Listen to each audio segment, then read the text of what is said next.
எண்ணுவதெல்லாம் உயர்வு. நான் உங்கள் ஜேஆர். இன்னைக்கு லா ஆஃப் அட்ராக்ஷன், மேனிஃபெஸ்டேஷன் இதை பற்றியெல்லாம் தெரியாதவங்க யாருமே இருக்க மாட்டாங்க. ஆனால் இந்த ஈர்ப்பு விதியை பற்றி தெரிஞ்சும் பயன்படுத்தாம தான் ஒரு 50% பேர் இருக்காங்க.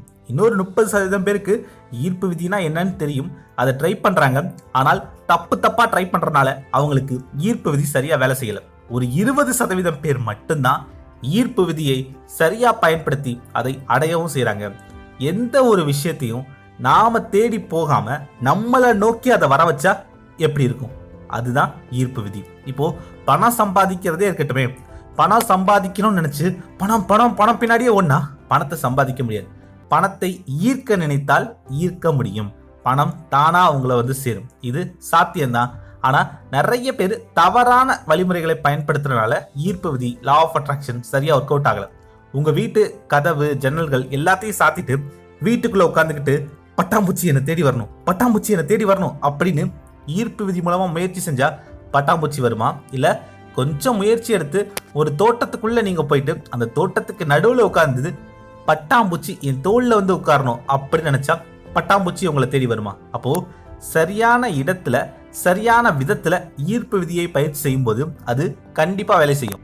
அப்போ ஈர்ப்பு விதியை எப்படி சரியா பயன்படுத்துறது? இப்போ ஈர்ப்பு விதின்றதும் ஹிந்து மாதிரி, கிறிஸ்டின் மாதிரி ஒரு ரிலீஜியன், ஒரு மதம் தான். ஒவ்வொரு மதத்தை ஃபாலோ பண்றவங்களும் அதற்கான சில வழிமுறைகளை கடைபிடிப்பாங்க இல்லையா? அதே மாதிரி ஈர்ப்பு விதிக்கும் சில எத்திக்ஸ் இருக்கு, அதுக்குன்னு ஒரு சில டிசிப்ளின் இருக்கு, அதுக்குன்னு ஒரு ஃப்ரேம் ஒர்க் இருக்கு. அதையெல்லாம் நம்ம சரியா ஃபாலோ பண்ணும்போது நாம இன்னும் ஈஸியா ஈர்ப்பு விதியை பயன்படுத்தி நம்ம நினைச்சதை அடைய முடியும். இப்ப நீங்க சபரிமலைக்கு மாலை போட்டு ஐயப்பனை பார்க்க போகணும்னா 48 நாட்கள் விரதம் இருக்கணும். அந்த 48 நாளும் 2 வேளையும் குளிக்கணும். டெய்லி ஏதாவது ஒரு கோயிலுக்கு போகணும், செருப்பு போடக்கூடாது அப்படின்னு செட் ஆஃப் ரூல்ஸ் இருக்கு இல்லையா? அதே மாதிரி முஸ்லீம் மதத்திலையும் நீங்க நோன்பு இருக்கணும் அப்படின்னா இப்படித்தான் இருக்கணும். ஒரு நாளைக்கு 6 வேளை தொழுக முடியலன்னா கூட 4 வேளையாவது தொழுகணும். வெள்ளிக்கிழமை அன்னைக்கு கூட்டு தொழுகையை மிஸ் பண்ணிடக்கூடாது அப்படின்னு சில வழிமுறைகள் இருக்கு இல்லையா? கிறிஸ்டினா இருந்தா இந்த மாதிரி ஒவ்வொரு ஞாயிற்றுக்கிழமையும் கண்டிப்பா சர்ச்சுக்கு போகணும் அப்படின்னு ரூல்ஸ் இருக்கு. அந்த டிசிப்ளினோட அதை ஃபாலோ பண்ணும்போது நம்மளால இறைவனை இன்னும் எளிதாக அடைய முடியும் அப்படின்னு அந்தந்த மதங்கள் சொல்லுது. அதே மாதிரிதான் இந்த ஈர்ப்பு விதியை நீங்க சரியா பயன்படுத்தணும் அப்படின்னா இதுக்குன்னு சில டிசிப்ளின் இருக்கணும், சில ரூல்ஸை ஃபாலோ பண்ணணும். இந்த 8 பாயிண்ட் ஃப்ரேம் ஒர்க்கை ஃபாலோ பண்ணணும். யாரெல்லாம் எனக்கு ஈர்ப்பு விதி மூலமா இது கிடைச்சது, எனக்கு இது நடந்தது அப்படின்னு சொல்றாங்களோ அவங்க கிட்ட கேட்டு பாருங்களேன். அவங்க கண்டிப்பா இந்த 8 பாயிண்ட்டையும் தொடர்ச்சியா ஃபாலோ பண்ணவங்களா இருப்பாங்க. அதுவே ஈர்ப்பு விதி எனக்கெல்லாம் வேலை செய்யல, என்னால் இதை அடைய முடியலையே அப்படின்னு சொல்றவங்க அந்த 8 பாயிண்ட்ல நிறைய பாயிண்ட்டை சரியா பயன்படுத்தாமல் தான் இருப்பாங்க.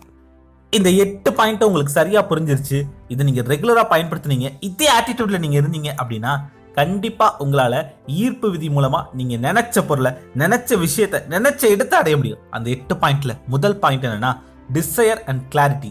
சும்மா பொதுவா நான் பணக்காரன் ஆகணும், நான் இந்த கார்ல போகணும், நான் வீடு வாங்கணும் அப்படின்னு பொதுவா நினைக்க கூடாது. பணக்காரன் ஆகணும் அப்படின்னா எவ்வளவு பணம் உங்க அக்கௌண்ட்ல இருக்கணும்னு நினைக்கிறீங்க? இப்போ என் அக்கௌண்ட்ல 21 லட்ச ரூபாய் பணம் இருக்கணும் அப்படின்னு உங்ககிட்ட எவ்வளவு பணம் இருக்கணும்னு ஸ்பெசிபிக்கான கிளாரிட்டி இருக்கணும். அதே மாதிரி என்கிட்ட 120 பவுன் தங்க நகை இருக்கணும். நான் ஒரு கார் வாங்க போறேன்னா என்ன கார்? டாட்டாவா, ஹுண்டாயா, மெர்சிடிஸ் பென்ஸா, பிஎம்டபிள்யூவா, என்ன கலரு, என்ன மாடல் அப்படின்னு ஸ்பெசிஃபிக்கா இருக்கணும். நான் ஒரு வீடு கட்ட போறேன், அந்த வீடு எந்த இடத்துல இருக்கணும், எத்தனை பெட்ரூம் இருக்கணும், என்ன கலர் பெயிண்ட் அடிச்சிருக்கணும் அப்படின்னு உங்களுடைய இலக்குகள்ல ஒரு தெளிவு இருக்கணும், கிளாரிட்டி இருக்கணும். என் அக்கௌண்ட்ல 21 லட்ச ரூபாய் இருக்கும், நான் மகேந்திரா தார் வச்சிருப்பேன், நான் 6 பேக் மெயின்டைன் பண்ணுவேன் அப்படின்னு தெளிவான இலக்கு இருக்கணும். அப்பதான் பிரபஞ்ச சக்தி உங்களுக்கு உதவி செய்யும். இப்போ நீங்க ஒரு டீ கடைக்கு போறீங்க, அந்த டீ கடைக்காரரு உங்ககிட்ட tea, coffee, Horlicks, Bournvita, cool drinks எது வேணும் சார் அப்படின்னு கேட்கிறாரு. அப்போ நீங்க உங்களுக்கு எது வேணும் அப்படின்னு தெளிவா சொன்னாதான் அவரால் கொடுக்க முடியும். ஏதாவது ஒன்று குடிக்க கொண்டு வாங்க அப்படின்னு சொன்னா அந்த கடைக்காரர் எதை கொடுப்பாரு? அவர் கடையில இது வரைக்கும் ஓடாத சரக்கு என்ன இருக்கோ அதை உங்ககிட்ட தள்ளி விடுவார். ஏன்னா உங்களுக்கு தான் என்ன வேணும்னு உங்களுக்கே தெரியலையே. அது மாதிரிதான் நாம ஈர்ப்பு விதியை பயன்படுத்தும் போது ஏதாவது ஒரு வேலை கிடைக்கணும், ஏதோ கல்யாணம் ஆனா போதும், ஏதோ ஒரு கார் வாங்கணும், இப்படி இருந்தா உங்களுக்கு என்னத்தை கொடுக்கறதுன்னு பிரபஞ்சமே கன்ஃபியூஸ் ஆயிடும். உங்களுக்கு என்ன வேணும் அப்படின்னு தெளிவா ரெண்டாவது point, it's already done mind set. ஒரு வெற்றியாளனை போல தோற்றமளியுங்கள். இப்ப நீங்க ஒரு பெரிய ஹோட்டலுக்கு சாப்பிட போறீங்க, உங்க கையில வெறும் 100 ரூபாய் தான் இருக்கு அப்படின்னா உங்களோட ஆட்டிடியூட் எப்படி இருக்கும்? கையில் இருக்க 100 ரூபாய்க்குள்ளேயே கனெக்ட் பண்ணி சாப்பிடணுமே, ஒரு காஃபி கூட எக்ஸ்ட்ரா குடிக்க முடியாது, 100 ரூபாய்க்குள்ள இருக்குமா அப்படின்னு கனெக்ட் பண்ணி சாப்பிடுவோம். அதுவே உங்க பாக்கெட்ல ஒரு 10,000 ரூபாய் இருந்தது அப்படின்னா உங்களோட ஆட்டிடியூட் எப்படி இருக்கும்? அந்த ஹோட்டலுக்கே நீங்கள் தான் ராஜான்ற மாதிரி விலைப்பட்டியலே பார்க்காம சாப்பிடுவீங்க இல்லையா? அந்த மாதிரி ஜெயிச்ச பிறகு உங்கள் மனநிலை எப்படி இருக்குமோ அதே மைண்ட் செட்டில் எப்பயும் இருங்க. உங்கள் கையில் 100 ரூபாய் இருந்தாலும் சரி, 10,000 ரூபாய் இருந்தாலும் சரி, எப்போதும் 10,000 ரூபாய் இருப்பது போல ஒரு ஆட்டிடியூட்லேயே இருங்க. எனக்கு தெரிந்த ஒரு நண்பர் ஒரு சேல்ஸ் பர்சனாக இருந்தார். அவர் எந்த ஊருக்கு போனாலும் அந்த ஊரில் உள்ள பெஸ்ட் 5 ஸ்டார் ஹோட்டலோ 7 ஸ்டார் ஹோட்டல் எதுவோ அந்த ஹோட்டலில் போயிட்டு இந்த ஹோட்டலில் ரூம் எடுத்து தங்குறதுக்கு எவ்வளோ அப்படின்னு கேட்பாரு. அந்த ஹோட்டலுக்கு போவார், அங்கே இருக்கக்கூடிய பெஸ்ட் ரூம்ஸை பார்ப்பாரு, ஸ்விம்மிங் பூல் பார்ப்பாரு, சாப்பிடக்கூடிய இடத்த பார்ப்பாரு, எல்லாத்தையும் பார்த்துட்டு ஆனால் அங்கே தங்க மாட்டார். ஏன்னா அப்போ அவர் வாங்கக்கூடிய சம்பளத்தில் அந்த ஹோட்டலில் தங்க முடியாது. அதனால இது எல்லாத்தையும் விசாரிச்சுட்டு ஒரு சாதாரண ஹோட்டலில் சாதாரண ரூமில் தான் போய் தங்குவார். இருந்தாலும் அவர் எந்த ஊருக்கு போனாலும் சரி, மதுரைக்கு போனாலும் சரி, டெல்லி போனாலும் சரி, மும்பை போனாலும் சரி, ஒரு 7 ஸ்டார் ஹோட்டலில் போய் இருக்கிறதுலே பெஸ்ட் ரூம் எதுவோ அதை விசாரிப்பார். ஒரு நாளைக்கு 40,000 வாடகை கொடுக்குற மாதிரி, 50,000 வாடகை கொடுக்குற மாதிரி ரூம் எதுவோ அதை பார்த்துட்டு வந்துடுவார். இது ஒரு ப்ராக்டிஸாகவே வச்சுருந்தார். கிட்டத்தட்ட அவர் அந்த ரூமை வாடகைக்கு எடுக்கிற மாதிரியே விசாரிப்பார், அதே ஆட்டிடியூட்ல இருப்பார். ஆனால் அங்கே தங்க மாட்டார். அதன் பிறகு அவர் அந்த நிறுவனத்திலேருந்து வேற ஒரு நிறுவனத்துக்கு போனார். அப்புறம் இன்னொரு நிறுவனத்துக்கு மாறினார். இப்போ ஒரு பெரிய நிறுவனத்தோடு இணைந்து பார்ட்னராக ஒர்க் பண்ணிட்டு இருக்காரு. இன்னைக்கு அவர் எந்த ஹோட்டலில் வேணால் தங்கிக்கலாம், அதற்கான பில்லை கம்பெனியே கட்டிக்கும் அப்படின்ற அளவுக்கு வளர்ந்துட்டாரு. இது ஒரு நாள் நடக்கும் அப்படின்ற அந்த மைண்ட் செட்டு தான் எப்போதும் அவருக்குள்ளே இருந்தது. இந்த ஹோட்டலில் நம்ம தங்கினா எப்படி இருப்போமோ அப்படின்ற அந்த ஆட்டிடியூடு தான், அந்த மைண்ட் செட்டு தான் அவரை கொண்டு போய் சேர்த்துச்சு. நீங்களும் ஜெயிச்சா எப்படி இருப்பீங்களோ அதே போல் இன்றைக்கி இருங்க. ஒரு வெற்றியாளரை போல சிந்தியுங்கள், வெற்றியாளரை போல தோற்றமளியுங்கள், வெற்றியாளரை போல நடந்து கொள்ளுங்கள். 3வது பாயிண்ட், இமேஜினேஷன் அண்ட் விசுவலைசேஷன். உங்களுடைய கற்பனை சக்தி எவ்வளவுக்கு எவ்வளவு பிரம்மாண்டமாக இருக்குதோ அவ்வளவுக்கு அவ்வளவு உங்களால் ஈஸியாக அதை அடைய முடியும். இன்று மனிதன் கண்டுபிடித்த அத்தனை கண்டுபிடிப்புகளுமே அவனுடைய கற்பனை சக்தியில் உதயமானது தான். துணிகளை துவைப்பதற்கு ஒரு மிஷின் இருந்தால் எப்படி இருக்கும்? பாத்திரம் கழுவுவதற்கு ஒரு மிஷின் இருந்தால் எப்படி இருக்கும்? ஆஸ்திரேலியாவில் எங்கேயோ நடக்கிற ஒரு கிரிக்கெட் மேட்சை இங்கே இந்தியாவிலிருந்து ஒரு திரையில் பார்த்தால் எப்படி இருக்கும்? இப்படி ஒவ்வொரு விஷயங்களையுமே அவங்க கற்பனை பண்ணி தான் கண்டுபிடிச்சாங்க. இந்த உலகத்திலேயே இல்லாத ஒன்றை கற்பனை செய்தே உருவாக்கியிருக்காங்க. அதுவே சாத்தியமாகும் போது ஏற்கனவே இருக்கிற ஒன்றை உங்களால் அதை அடைய முடியும்னு கற்பனை செய்து அடைய முடியாதா? எனக்கு தெரிந்த ஒரு நண்பர் கூகுள் நிறுவனத்தில் வேலை பார்க்கணும்னு ஆசைப்பட்டார். கூகுள் நிறுவனத்தினுடைய ஆஃபீஸ் எப்படி இருக்கும் அப்படின்னு ஒவ்வொரு நாளுமே டெய்லி அந்த யூடியூப் வீடியோ பார்ப்பார். அந்த இடத்துல நாம் உட்கார்ந்து வேலை பார்த்தா எப்படி இருக்கும் அப்படின்னு கற்பனை செய்து பார்ப்பார். அதே மாதிரி அவர் இன்னைக்கு கூகுள் நிறுவனத்தில் வேலையும் பார்க்குறாரு.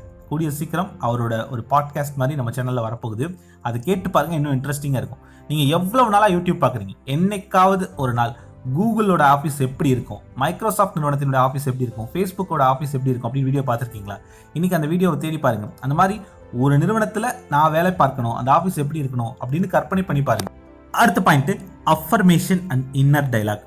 அஃபர்மேஷன் இது நிறைய பேர் ரொம்ப சாதாரணமாக நினைக்கிறாங்க. ஆனால் கண்டிப்பாக அஃபர்மேஷனுக்கு ஒரு மிகப்பெரிய பவர் இருக்குங்க.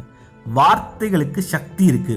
நீங்கள் அப்படின்னு சொல்லும்போதும் பொடாங்க அப்படின்னு ஒரு கெட்ட வார்த்தை சொல்லும்போதும் வெவ்வேறு அலைவரிசையை உணர்வீங்க. நல்ல வார்த்தைகளை திரும்ப திரும்ப திரும்ப திரும்ப திரும்ப உச்சரிக்கும் போது உங்களுக்கு நல்லதே நடக்கும். நான் பணக்காரன், என்னிடம் தேவைக்கும் அதிகமான செல்வங்கள் உள்ளது, நான் ஆரோக்கியமாக இருக்கிறேன், இப்படி திரும்ப திரும்ப சொல்லும்போது அந்த பாசிட்டிவ் மைண்ட் செட் உங்ககிட்ட இருக்கும். எப்படி எல்லா மதங்கள்லையும் மந்திரங்கள், வேதங்கள், நல்ல பாடல்கள்லாம் இருக்கோ அதே போல் லா ஆஃப் அட்ராக்ஷன்ற மதத்திற்கு அஃபர்மேஷன் தான் மந்திரங்கள். உங்களோட அஃபர்மேஷன் ஜென்ரலாக இருக்கலாம், இல்லை ஸ்பெசிஃபிக்காக இருக்கலாம். ஆனால் கண்டிப்பாக இந்த அஃபர்மேஷனை நீங்கள் டெய்லி ப்ராக்டிஸ் பண்ணணும். நம்ம சேனல்லையே money affirmation, time affirmation, health affirmation அப்படின்னு நிறைய வீடியோக்கள் இருக்குது. அதுக்கான லிங்க் எல்லாம் டிஸ்கிரிப்ஷனில் கொடுக்குறேன், கண்டிப்பாக பாருங்கள். அதெல்லாம் பார்த்தா உங்களுக்கு ஒரு ஐடியா கிடைக்கும். 5வது பாயிண்ட், கிராட்டிடியூட் மெடிடேஷன். ஏற்கனவே உங்ககிட்ட இருக்கக்கூடிய விஷயங்களுக்கு நன்றி சொல்ல கற்றுக்கோங்க. உங்களால் இன்னைக்கு இந்த வீடியோவை பார்க்க முடியுதா? அதுவே பிரபஞ்சத்தோட சக்தியும் அருளும் இருந்தால் மட்டும்தான் உங்களால் இந்த வீடியோவையே பார்க்க முடியும். எல்லாராலையும் இந்த வீடியோவை பார்த்துட முடியாது. அதற்கு பிரபஞ்சத்துக்கு நன்றி சொல்லுங்க. இன்னைக்கு ஆரோக்கியமா நீங்க இருக்கிறதுக்கு நன்றி சொல்லுங்க. இப்படி உங்களுக்கு ஆல்ரெடி கிடைத்த விஷயங்களுக்கு, கிடைத்த பொருட்களுக்கு நன்றி சொல்ல கற்றுக்கோங்க. டெய்லி இந்த கிராட்டிடியூட் மெடிடேஷனுக்கு ஒரு 5 நிமிஷம் தான் ஆகும். ஆனால் தவறாமல் அதை பண்ணுங்க, உங்களுக்குள்ள எனர்ஜி அதிகரிக்கும். அடுத்த point, take energy food. Law of attraction, ஈர்ப்பு விதியை நீங்க பயன்படுத்தும் போது ஆரோக்கியமான உணவுகளை தான் எடுத்துக்கணும். ஏன்பா, லா ஆஃப் அட்ராக்ஷனுக்கும் ஆரோக்கியமான உணவுகள் எடுத்துக்கிறதுக்கும் என்னையா சம்பந்தம் அப்படின்னு கேட்குறீங்களா? இந்த பிரபஞ்ச சக்தி உங்களை வந்து அடையணும் அப்படின்னா நீங்கள் நல்ல உணவுகளை எடுத்துக்கணும். இப்போது சிம்பிளாக சொல்கிறேன் பாருங்க. உங்ககிட்ட ஒரு செல்ஃபோன் இருக்கு, உங்களோட செல்ஃபோனில் சார்ஜ் கம்மியாக இருக்குது. அப்போது அது சார்ஜ் போடணுன்னா என்ன பண்ணுவீங்க? உங்கள் வீட்டில் இருக்கக்கூடிய சுவிட்ச் போர்டிலேருந்து வரக்கூடிய மின்சாரத்தையும் செல்ஃபோன் பேட்டரிக்கு தேவையான மின்சாரத்தையும் கனெக்ட் பண்ணுறது தான் அந்த சார்ஜர் இல்லையா? அதே மாதிரி தான் இந்த பிரபஞ்சத்தில் இருக்கக்கூடிய சக்தியையும் உங்கள் உடலில் இருக்கக்கூடிய சக்தியையும் கனெக்ட் பண்ணக்கூடியது தான் நாம் சாப்பிடக்கூடிய உணவுகள். அந்த சார்ஜர் தான் இந்த உணவுகள். அது நம்ம சாப்பிடக்கூடிய உணவாக இருக்கலாம், நீராக இருக்கலாம், காற்றாக இருக்கலாம். அப்போது இந்த பிரபஞ்ச சக்தியை நீங்கள் உள்வாங்கணும் அப்படின்னா நல்ல ஆரோக்கியமான உணவுகளை எடுத்துக்கணும். காய்கறிகள், பழங்கள், வேக வைக்கப்பட்ட உணவுகள், வேர்க்கடலை, முந்திரி பருப்பு, பாதாம் பருப்பு, இது போன்ற உயிருள்ள உணவுகளை நாம் எடுத்துக்கும் போது பிரபஞ்ச சக்தி நம் உடலுக்கு அதிகமாக கிடைக்கும். நம்ம அடைய நினைத்ததை இந்த பிரபஞ்ச சக்தி மூலமாக இன்னும் எளிதாக ஈர்க்க முடியும். அதை விட்டுட்டு எண்ணெயில் பொரிச்ச உணவுகள், உயிரற்ற உணவுகளை உங்கள் வயிற்றில் போட்டு புதைச்சிக்கிட்டு இருந்தீங்கன்னா பிரபஞ்ச சக்தி எப்படி கிடைக்கும்? முடிஞ்ச வரைக்கும் 3 வேளை உணவுகளும் ஆரோக்கியமான உணவுகளை எடுத்துக்கோங்க. 7வது பாயிண்ட், இன்ஸ்பயர்ட் ஆக்ஷன். நிறைய பேருக்கு லா ஆஃப் அட்ராக்ஷன் ஒர்க் ஆகாமல் இருப்பதற்கு காரணம் இந்த ஆக்ஷன் இல்லாதது தான். பிரபஞ்சம் உங்ககிட்ட இருந்து அந்த முதல் அடியை மட்டும்தான் எதிர்பார்க்குது. நீங்கள் ஒரு அடி எடுத்து வச்சா பிரபஞ்சம் உங்களுக்காக உங்களை நோக்கி 10 அடிகளை எடுத்து வைக்க தயாராக இருக்கு. ஆனால் அந்த முதல் அடியை நீங்கள் தான் எடுத்து வைக்கணும். ரெட் கார் தியரி அப்படின்னு ஒரு தியரி இருக்குங்க. இன்னைக்கு நான் ஒரே ஒரு ரெட் கலர் காரையாவது பார்க்கணும், ஒரு ரெட் கலர் காரையாவது பார்க்கணும் அப்படின்னு ஈர்ப்பு விதி மூலமா நம்புறீங்க. அப்போ இதற்கான ஆக்ஷன் ஐட்டம் என்ன? குறைந்தபட்சம் உங்க வீட்டை விட்டு வெளியே வந்து ஒரு ரோட்ல நின்றுட்டு நான் ரெட் கலர் காரை பார்ப்பேன் அப்படின்னு நம்புனா அந்த காரை பார்க்க முடியும். அதை விட்டுட்டு வீட்டுக்குள்ளேயே உட்கார்ந்துக்கிட்டு ரெட் கலர் காரை பார்ப்பேன் அப்படின்னா எப்படி நடக்கும்? குறைந்தபட்சம் ரோட்டுக்காவது வரணும் இல்லையா? இதுதான் பிரபஞ்சம் உங்ககிட்ட எதிர்பார்க்குது. முதல் அடியை எடுத்து வைங்க, மிச்சத்தை பிரபஞ்சம் பார்த்துக்கும். கடவுள் பற்றி இதே போல் ஒரு டைலாக் வரும், அருமையான டைலாக். இப்போது நீங்கள் ஒரு ப்ரூஸ்லி ஆகணும்னு ஆசைப்படுறீங்க அப்படின்னா ப்ரூஸ்லி போல் பயிற்சி செஞ்சால் உங்களால் ப்ரூஸ்லி ஆக முடியுமா? இல்லை ப்ரூஸ்லி படத்துக்கு முன்னாடி ஊதுபத்தி சாம்பிராணிலாம் காமிச்சா ப்ரூஸ்லி ஆக முடியுமா? ஆக்ஷன் இருக்கணும் இல்லையா? நிறைய நம்பிக்கை, கொஞ்சம் பயிற்சி இருந்தால் உங்களாலையும் அதை அடைய முடியும். கொஞ்சோண்டு செயல்களை, இன்ஸ்பயர்ட் ஆக்ஷன்ஸை தொடர்ந்து பண்ணுங்க. ஈர்ப்பு விதி உங்களை தேடி வரும். 8வது பாயிண்ட், ட்ரஸ்ட் த ப்ராசஸ். நான் சொன்ன இந்த 8 பாயிண்ட் ஃப்ரேம்வொர்க்கில் 8வது பாயிண்ட் ரொம்ப ரொம்ப முக்கியமான பாயிண்ட்டுங்க. எனக்கும் இது கண்டிப்பாக நடக்கும் அப்படின்னு முழுசாக நம்பணும். அந்த ப்ராசஸை தொடர்ந்து ஃபாலோ பண்ணிக்கிட்டே இருக்கணும். ஒரு வெற்றியாளனை போல உங்களோட ஆட்டிடியூட் இருக்கணும். உங்களுக்கு என்ன வேணுன்றதுல தெளிவான கிளாரிட்டி இருக்கணும். டெய்லி அதை விசுவலைஸ் பண்ணி பார்க்கணும், அஃபர்மேஷன் சொல்லணும், ஆக்ஷன் ஐட்டம் எடுக்கணும். அந்த ப்ராசஸை விட்டுறவே கூடாது. இன்னைக்கு ஆரம்பிக்கிறீங்கன்னா இன்னைக்கு நம்பிக்கையோட பண்ணுவீங்க. ஆனால் ஒரு 30 நாள் கழிச்சு அப்படியே பேட்டரி டவுன் ஆகிடும். அப்படி டவுன் ஆகக்கூடாது. இந்த ப்ராசஸை முழுசாக நம்புங்க. முதல் நாள் எவ்வளோ நம்பிக்கையோட பண்ணீங்களோ 30வது நாளும் அதே நம்பிக்கையோடு இருக்கணும். அந்த மாதிரி இந்த 30 நாளும் நாம் இதை ஒழுங்காக பண்ணுறோமா அப்படின்னு ட்ராக்கும் பண்ணணும். Trust the process and track the process. Just ஒரு எக்ஸல் சீட்டில் இந்த 8 பாயிண்ட்டையும் எழுதி ஒவ்வொரு நாளும் இதை நான் பண்ணேன் அப்படின்னு ஒரு செக்லிஸ்ட் போட்டு டிக் அடிங்க, ஃபாலோ பண்ணுங்க.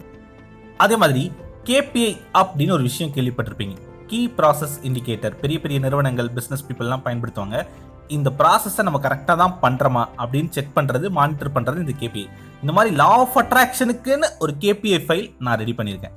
இந்த 8 பாயிண்ட்டும் இருக்கும். அதை எப்படி சரியாக ஃபாலோ பண்ணுறது, அதோட ரிசல்ட் எப்படி ட்ராக் பண்ணுறது, லா ஆஃப் அட்ராக்ஷன் எந்த அளவுக்கு நம்மளுக்கு கரெக்டாக ஒர்க் ஆகுது அப்படின்னு துல்லியமாக கணிக்கக்கூடிய ஒரு KPI ஃபைல். இதை பற்றி நான் நம்மளோட ஜாயின் மெம்பர்ஸில் ஒரு வீடியோவை போட்டிருக்கேன். வாய்ப்பு இருந்தால் நீங்கள் அந்த வீடியோவையும் பாருங்கள். நம்மளோட சப்ஸ்கிரைப் பட்டனுக்கு பக்கத்தில் ஜாயின் பட்டன் அப்படின்னு ஒரு பட்டன் இருக்கும். அதை கிளிக் பண்ணீங்க அப்படின்னா நம்மளோட மெம்பர்ஸ் ஒன்லி வீடியோஸை நீங்கள் பார்க்கலாம். இந்த வீடியோஸ் மட்டும் இல்லை, இன்னும் எக்கச்சக்கமான வீடியோஸ் மெம்பர்ஸ்க்காக காத்திருக்கு. லா ஆஃப் அட்ராக்ஷனில் இந்த 8 பழக்கங்களையும் ஃபாலோ பண்ணுங்கள். கூடிய சீக்கிரம் நீங்கள் நினைத்தது உங்களுக்கு நடக்கும். அது 2 வருஷத்தில் நடக்கலாம், 2 மாசத்தில் நடக்கலாம், 2 வாரத்தில் கூட நடக்கலாம். ஆனால் அதிசயங்களும் அற்புதங்களும் கண்டிப்பாக உங்களுக்கும் நடக்கும். Dream big, achieve big. என்பதெல்லாம் உயரும்.